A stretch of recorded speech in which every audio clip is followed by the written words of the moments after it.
You can reason with a malicious person, but you cannot argue with a fool, especially when that fool shares your last name. If logic keeps failing with a relative who parrots the crowd, this is not an IQ problem. It is a collapse of responsibility. Here is how a Stoic stays free. Most fights at home fail because we misidentify the opponent. Bonhoeffer warned that stupidity is not mere ignorance. It is abdication. A handoff of judgment to the herd. Facts do not repair abdication. The Stoic move is not persuasion. It is guarding your mind from their certainty by mastering attention, speech, and boundaries. Marcus reminds us the best revenge is to be unlike the injurer. Choose clarity over noise and composure over performance. Aim for inner sovereignty, not debate points. But they are family, shouldn't I keep explaining? At the table, your older brother throws a line across the plates. So the experts change their story again. Right, he leans back and waits. You feel the pull to prove him wrong, point by point. That urge is the trap. The goal is not to out-talk him. The goal is to keep your agency. Use the 3F boundary. First, flag the trigger silently. Say in your mind, this is bait, and I choose my attention. Your pulse slows by 1 notch when you name it. Then, fence with a neutral sentence. I will pass on this topic. Keep your tone flat. Take a sip of water. Turn to the host and ask about the weekend plan. Finally, focus on what you value. Compliment the food. Help clear plates. Ask another guest about their project. You are not fleeing. You are choosing where your attention earns a return. Track it with a reaction log. After dinner, write 2 lines. Did I avoid the bait, yes or no? How long to calm on a 1 to 5 scale? Note one behavior that shortened the recovery, like slow breathing or a subject change. Aim for steady improvement over 7 days. Silence here is not surrender. It is a strategic refusal to feed a performance. When provoked, the more you explain, the more you reward the script. Let the line drop without a tug. The room learns you do not trade energy for drama. Your self-command becomes the signal others follow. If I don't speak up, I'm weak. Silence can be strength when it is chosen on purpose. The point is not to win a round of debate. The point is to keep your energy working on the right problem. Speech is a tool. Use it when it serves virtue and timing, not ego. Picture the setting. After dessert, an aunt leans close at the sink. So, when are you two having kids? She holds eye contact, waiting for your defense. Your chest tightens and the script loads in your head. Instead, you pick the clean move. Fence the moment with a neutral line. I appreciate you asking. That is personal. Keep your tone even. Then redirect with a sincere question. How did your weekend class go? I heard you were learning bread baking. She starts talking about the instructor and the one good loaf. You rinse a plate and listen. The tension drops because the frame changed. Add a second redirect if she circles back. I keep that topic private. Tell me about the garden this year. You are not stonewalling. You are choosing a channel where the relationship can stay warm. Track it like a builder. Keep a simple tally of non-answers used without escalation. Note the temperature of the relationship 48 hours later. Did the next text read normal? Did she share a recipe or a joke? Improvement looks like calm follow-up and fewer probing shots. Boundaries without explanations protect peace. You do not owe a courtroom brief to people who ask prying questions. The shortest respectful sentence is often the strongest armor. Silence paired with a clean redirect is not fear. It is disciplined stewardship of attention. Stop performing your pain. The trap is performance. A cousin tags you in a baiting post, and the comments light up. The instinct is to jump in and clear your name. That reaction is the fuel. The audience is not your cousin. The audience is the crowd that enjoys the spectacle. Run the 3F sequence. First flag the real opponent. Say to yourself, this is a crowd arena and I will not play. Read the post once. Close the app. Place the phone face down. Name the feeling in one word. Angry or stung or restless. When you label it, the intensity drops a notch. Then fence the situation with a neutral reply or with none at all. If a reply is required for context, use a short line. Noted. I will not discuss this here. No sarcasm. No receipts. No thread. If a reply is not required, let silence do the work. Mute notifications. Remove the tag if needed. Send a direct message that says we keep family topics offline. Finally, focus on the next constructive action. Spend 5 minutes on a task that advances your goals. Draft an email. Clean your workspace. Walk around the block. You are training your nervous system to pair provocation with creation. Track your time to neutral for the next week. After each bait, record 3 points. The trigger. The action you took. Minutes until your body felt flat again. Look for what shortens the curve. Breath through the nose. A slow count to 10. A single line response. Professional neutrality after betrayal flips the script. Indifference erases their power. The crowd loses interest when there is no show. Isn't blunt honesty a virtue? Blunt honesty sounds brave until it is used as a club. The claim "I am just being honest" often hides a desire to score points in public. Stoic practice treats truth as a tool that must serve dignity, timing, and care. The right words in the wrong setting become harm. Picture a birthday dinner. A sibling smirks across the table and fires at your partner. Everyone has noticed you are sensitive lately. I am only being honest. The room tightens. You feel the heat rise and your mouth loads a counterpunch. This is the fork. Do not fight on the stage they chose. Fence the moment with a clean boundary. Say calmly, "Let us keep this private." Happy to talk one-on-one. Keep your face neutral. Turn your shoulders slightly away from the audience.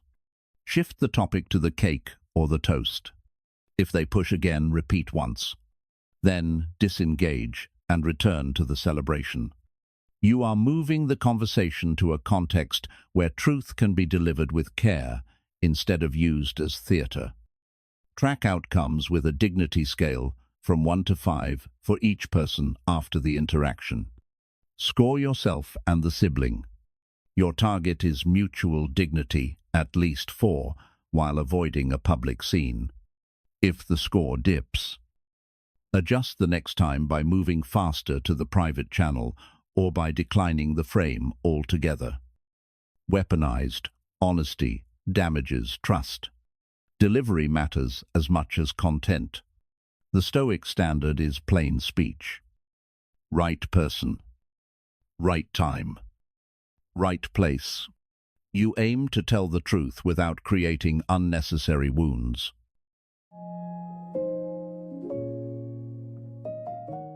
Cut off the drama supply. When foolishness repeats, the fix is not a sharper argument. It is removing the fuel. Picture the family group text at midnight. 10 messages in 2 minutes. A meme. A jab. A bait. Your thumb hovers. Stop supplying attention. The first move is structural. Mute the thread for 1 week. Do not announce it. Simply stop the micro hits. If a logistics item appears, reply once in the morning with a clear redirect. Please send all schedule notes to Sam so we have 1 thread for plans. Then leave it. If a relative pings you in private to relight the fight, use a calm line. I am not discussing that. For dates and rides, message Sam. Next, block the 2 numbers that reliably spark chaos. You are not sending a message of war. You are protecting focus. Move essential planning to a single sober sibling by text or email. Keep that channel boring and factual. Who? When? Where? Anything else earns no reply. Run a weekly audit. Open your calendar and rate hours you lost to arguments last week. Target a drop of about 80% within 2 cycles. Add a simple body metric. How many times did your heart jump during family pings? Count peaks per week and aim to halve them. Note 1 practice that helped, such as do not check the thread after 9 or morning only. The scorecard will keep you honest. Complete removal creates the space where regret and reflection might grow. More important, it creates quiet for your own life. When the noise stops, you can hear your priorities again. You do not owe the circus an audience. But what if they attack my reputation? Picture the moment. At a backyard cookout, an uncle smiles and says, "You are naive about money. You should let the grown-ups handle this." A few heads turn to watch. Your jaw tightens. The urge is to defend with a speech or a receipt. Treat the jab as a training signal instead. The Stoic move is simple. Use the obstacle as resistance. Turn their label into your practice plan. Decide to build skills so visible that it answers the charge without a fight. Run 3, F, focus. First, note the surge and name it quietly. Stung. Then delay any reply beyond 1 sentence. Thanks for the input. I will look into it. Walk away and book a learning block on your calendar for the next morning. Choose 1 course or book on budgeting and 1 tool for tracking cash flow. Study for 45 minutes. Apply for 15 minutes. Repeat this block 3 times this week. Publish a calm output when ready.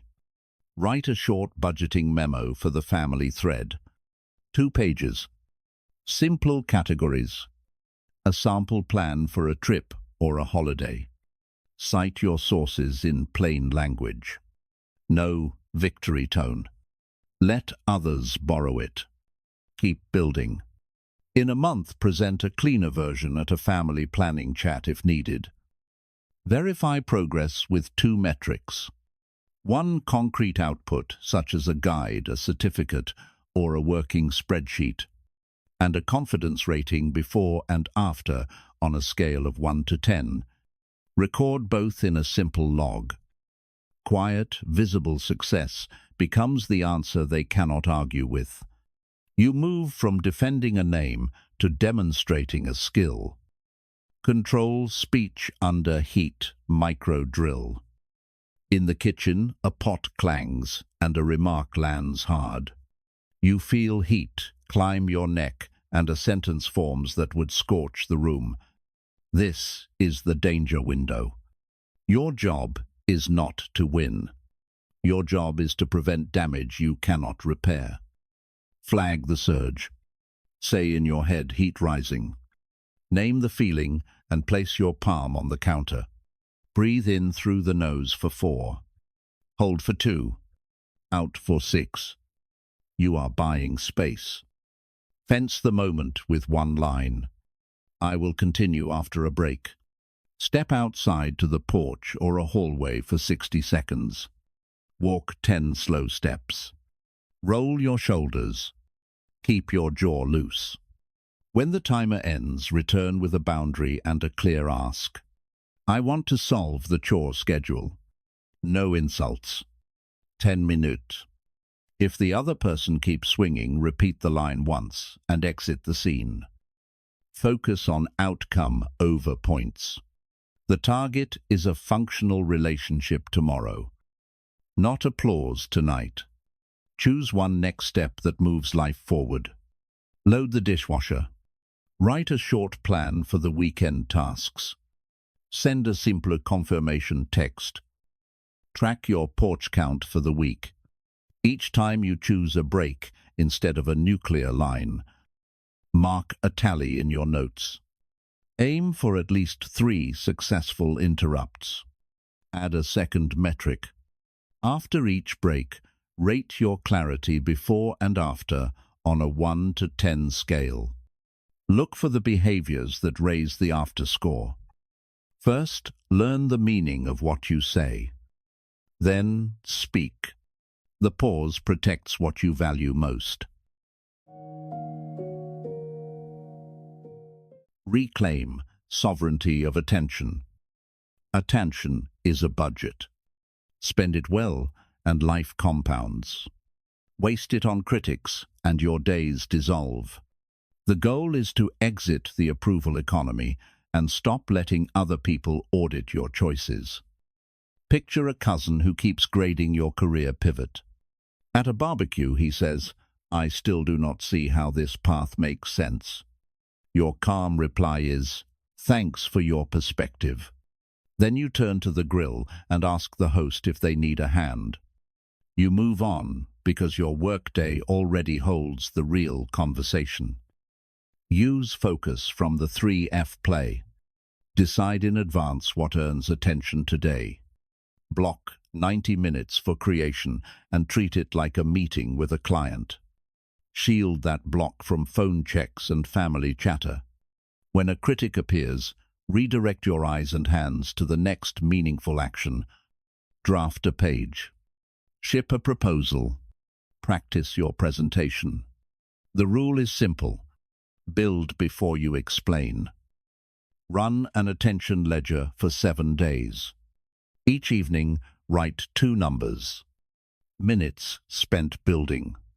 Minutes spent arguing or doom-scrolling or rehearsing comebacks. Target a ratio of at least 5 to 1 in favor of building. Note one lever that helped, such as phone in another room or calendar blocks labeled deep work or no social apps before lunch. Results are the answer that needs no speech. When the cousin brings up your pivot again, the outcomes will do the talking. A finished project. A client note. A better skill stack. Thrive without performance. Your life becomes too rich to be dented by passing opinions. Myth. Silence means you are complicit or afraid. Bust. Stoic silence is disciplined attention. You decline frames that reward provocation and move the contest to character and outcomes. Fools crave visible impact. Your refusal removes oxygen. You keep dignity while you build evidence elsewhere. Silence does not hide. It selects timing and channel. You choose to respond after the heat drops, with words that do not cause extra harm. You protect the relationship from public theater and protect your mind from useless noise. Real honesty requires care and context. Public truth that humiliates is vice wearing a mask. Aim for plain words, said in the right room to the right person. Let results carry the message. Output beats argument. Observation. When a relative repeats propaganda, the room rewards reaction. Non-engagement flips the incentives. The smallest effective line is, "I keep that topic private." Then redirect to a neutral task like pouring tea. Results beat rebuttals. Track a weekly tally of minutes building versus minutes debating. Aim for 5-1. Watch heart rate spikes decrease and follow-up messages stay warm. The proof is calmer dinners and shipped work. 7-Day 3. Herd Immunity Challenge. Each day run flag fence focus, once in a real conversation. Write a simple log. Note the trigger. Copy the boundary sentence you used. Record minutes to emotional neutral and minutes spent building afterward. Follow 2 rules. No public debates. No wall of text rebuttals. Aim for 5 successful boundaries by day 7 and a build-to-debate ratio of at least 5-1. You know it works when reactivity drops and output rises. The best revenge is to be unlike the injurer. Arguing with fools multiplies fools.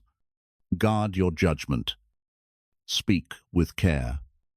And build outcomes that do not need defense. If this helped, subscribe and share your boundary sentence below. Your calm is contagious, and it is how the herd loses its grip.